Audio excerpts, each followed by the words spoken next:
Halo semuanya, Assalamualaikum warahmatullahi wabarakatuh. Di video kali ini kita akan membahas mengenai kalkulus 1. Jadi tentunya kalau kita melihat ya mengenai kalkulus 1 tidak mungkin jadi satu video. Jadi akan dibuat nanti beberapa seri dan tolong untuk disimak dengan baik secara runtut ya per serinya nanti. Jadi kita bagi jadi beberapa part-part yang relatif lebih kecil supaya bisa lebih detail juga untuk penyampaiannya. Kita langsung saja. Jadi kalau pertama adalah dari nama mata kuliahnya yaitu kalkulus 1. Ini untuk 1 MIPA ya. Dan kita menyelenggarakan di ruang Zoom karena masih pandemi dan dosen pengampunya sudah disampaikan dengan baik oleh Pak Beni ya sebelum UTS dan sesudah UTS ini dengan saya, dan ini kontak saya dengan mudah bisa dicek di Instagram pun juga saya tuliskan di situ. Dan ya kalau misalkan butuh agak lebih panjang untuk mengkontak saya bisa juga lewat email ya. Oke, ini silabusnya singkat yang saja. Jadi setelah UTS nanti kita akan belajar mengenai turunan fungsi, terus turunan tingkat tinggi, aplikasinya, dan juga deret Taylor dan deret Maclaurin. Untuk video kuliahnya bisa cek di channel UC Math Corner. Jadi ini alamat YouTube-nya. Jadi ini sudah dibuat short link-nya supaya lebih mudah untuk mengakses nantinya. Dan wajib untuk presensi. Jadi lebih tepatnya adalah meninggalkan jejak kalau memang betul-betul sudah mencoba untuk memahami ya pemaparan materi yang ada di video-videonya. Jadi meninggalkan nama lengkap dan tanggapan ya. Jadi tanggapan di sini bisa berupa pertanyaan, bisa berupa menanggapi yang temennya dan lain sebagainya. Dan tinggalkan apa supaya lebih mudah untuk mengecek. Nanti juga akan saya rekap dan itu masuk ke penilaian. Sini beberapa bahan bacaannya dan bisa dicek karena ya sekali lagi ketika kita belajar mengenai suatu materi, kalau hanya dari materi yang diberikan oleh dosen itu masih sangat sedikit sekali ya. Dalam artian ya kita hanya mencoba untuk membuat rangkuman lah dari apa yang kita punya di buku. Jadi tolong tetap merefer ke buku supaya pemahamannya bisa lebih maksimal. Oke, jadi langsung saja untuk yang pertama adalah mengenai turunan. Jadi kita bayangkan di suatu ini ya, misalkan seperti di kutub utara itu, di tempat yang sangat dingin. Nah, ada seorang pemain ski, dia meluncur kencang di permukaan es yang bergelombang ya. Jadi kan kita sering lah lihat video-video seperti itu kan, baru main ski terus nanti ada seperti hampir kayak tebing ya dan bisa loncat gitu kan. Nah itu kan menarik sekali ya. Jadi suatu saat tentunya kalau kita lihat yang seperti itu kan dia akan melayang ke udara terus kembali lagi turun ke permukaan. Dan kalau kita lihat itu secara analitik, jadi misalkan bentuk bukit esnya, jadi kita lihat dalam bentuk bidang ya di sini ya. Jadi misalkan ini ada bentuk bukitnya, terus pemain skinya di sini.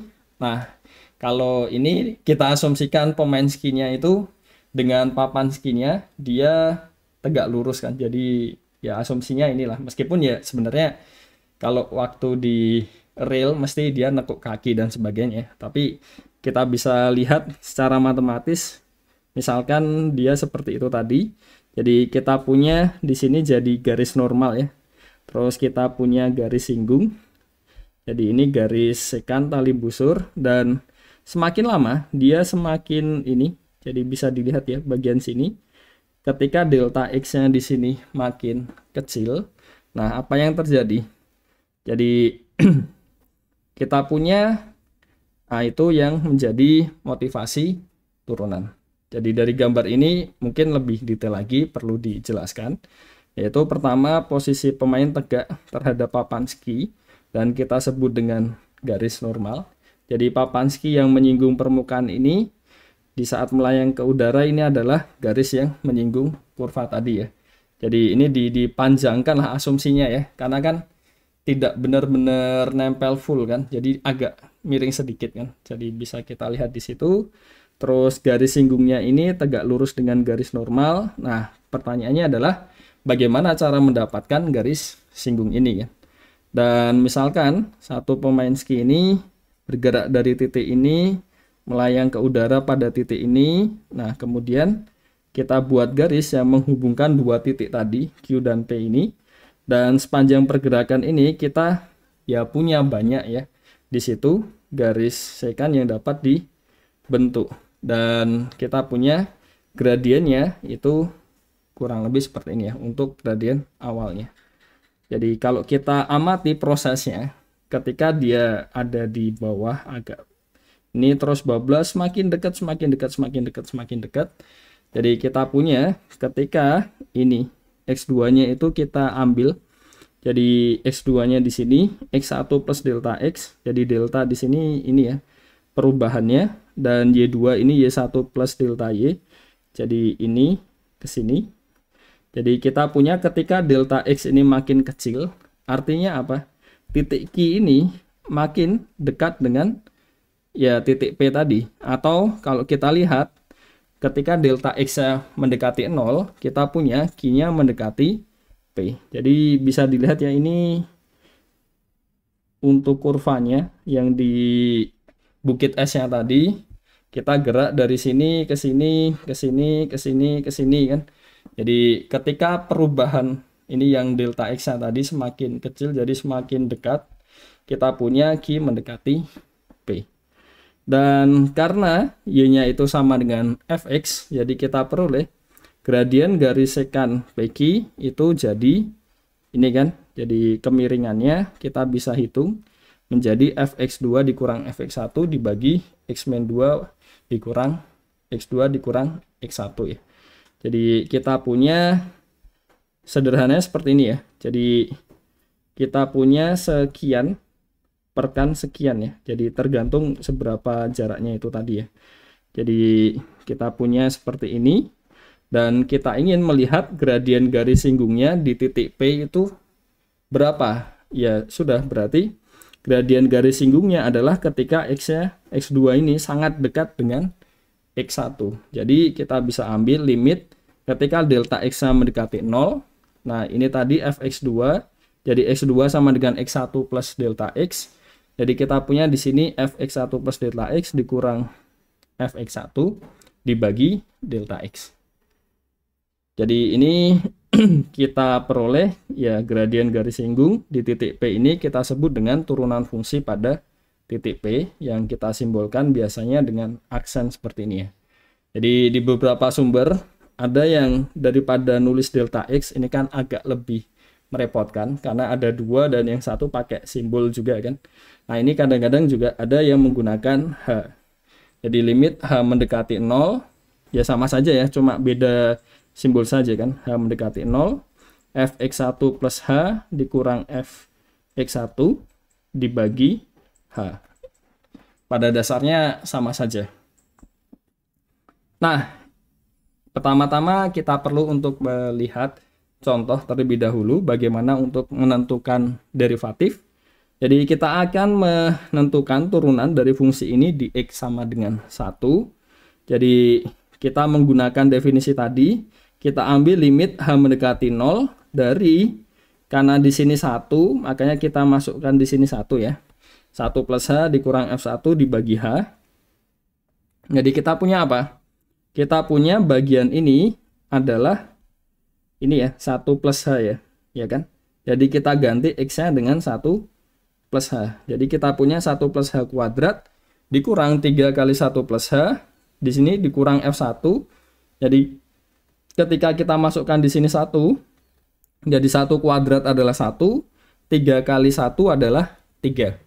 Jadi kita punya apa? Ketika kita sederhanakan, dia jadi H kuadrat dikurang H dibagi H. Jadi ini cancel ya hanya, jadi tinggal H-1.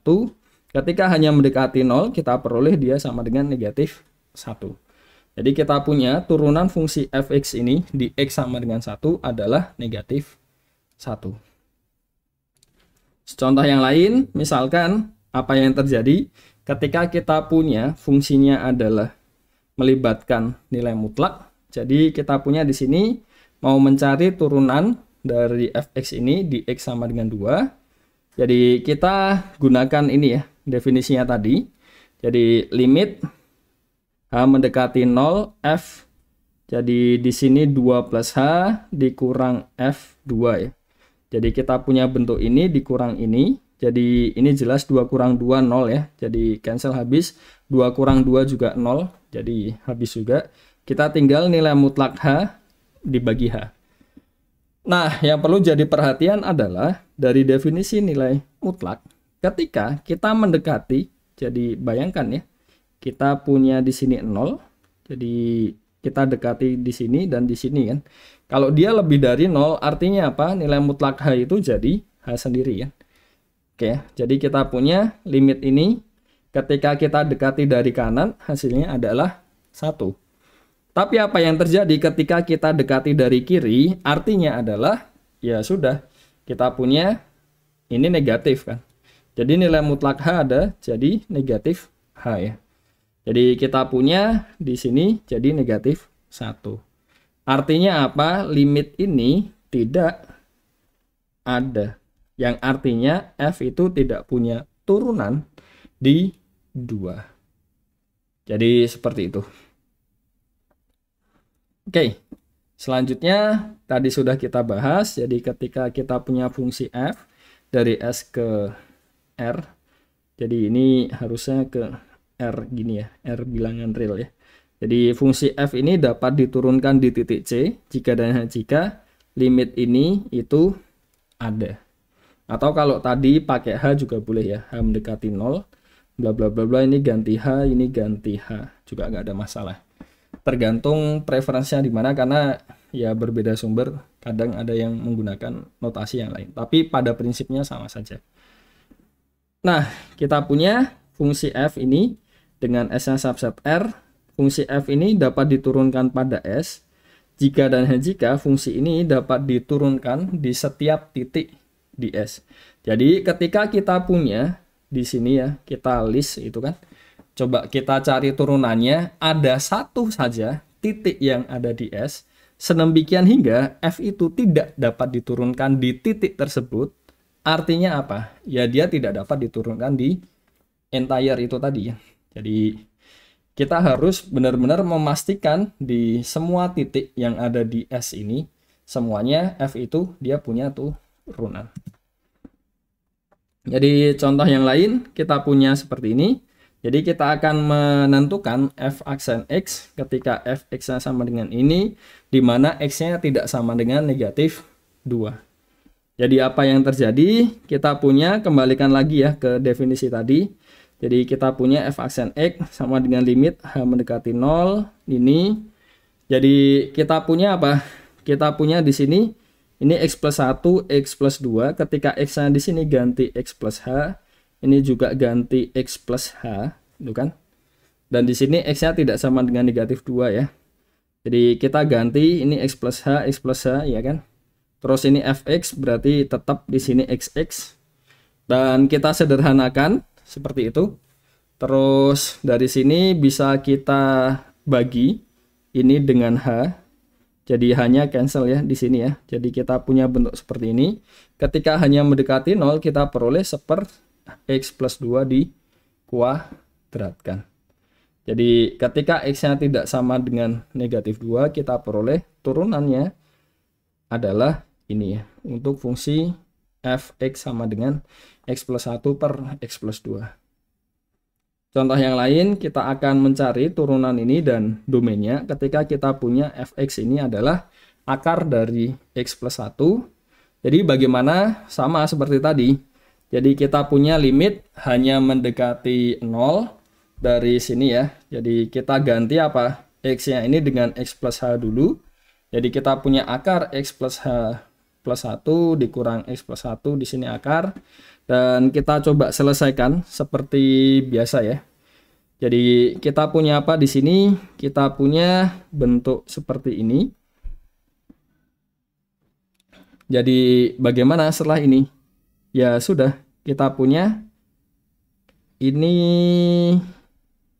ya selesai ya. Jadi kita punya apa di sini? Jadi pada intinya itu kenapa kok bisa dapat bentuk seperti ini? Karena kita kalikan ya dengan faktor sekawan ya.